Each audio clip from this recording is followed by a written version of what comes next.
Ngerti pepatah witing tresno jalaran saka kulino. Oke. Kulinane sapa?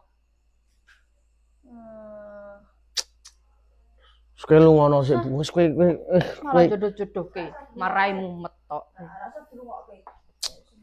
Oh, mbokne padha rek anggere dikandani wangele cah modiar. Dadi untuk aku lho ngendhalike anak buahku lho gampang. Ngendhalike keluargaku dhewe lho wangel. Kowe iki sing angel. Saiki jamane wis jaman ora jodoh-jodohan kok. Lah tae. Ngomong terus cangkem.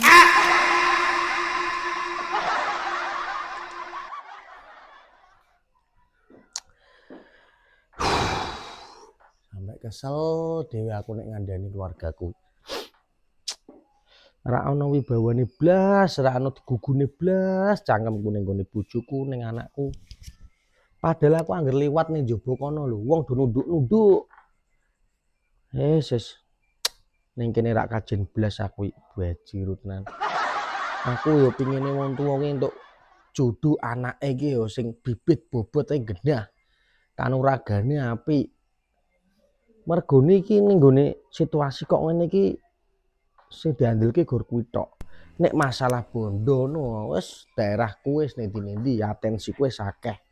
Sing penting ki wong sing iso ngayomi keluargaku dhewe. Anakku iso dibelani, rasa nyamanku ora kepikiran anakku.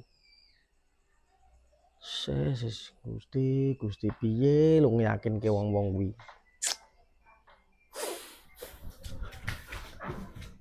Gaji kok bedes tak dias. Ih, jengkel matane. Iki kopiku kek.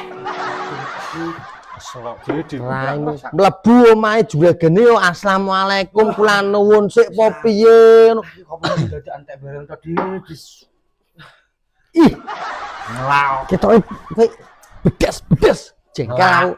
Bayaran mak potong kabeh kok malah ono. Wis ora masalah bayaran Pak Dik. Iki bar keweden ya Dik. Wedun ki nopo? Iki kopimu dadak entek bareng kok. Bojomu iki ora ngek kopi. Alah, aku yang ngandani. Lah yo. Aku ngandani bojoku mbek anakku ndas wis budrak. Lah, iki ngandani opo meh iki. Mang bajingan. Ah sudah anak buah kentir-kentiri. Bar delok anu kok kene wis. Oh nanu meteng kabeh to, Des. Mbok nanu kabeh. Aso. Dik. Kowe kira ngerti masalah Lu- kejadiane angger Kowe ketoke kon ngerti piye aku jagung kowe wis mulai mlayu, mari geger wong tok. Assalamualaikum, mbok piye? apa sedong ini.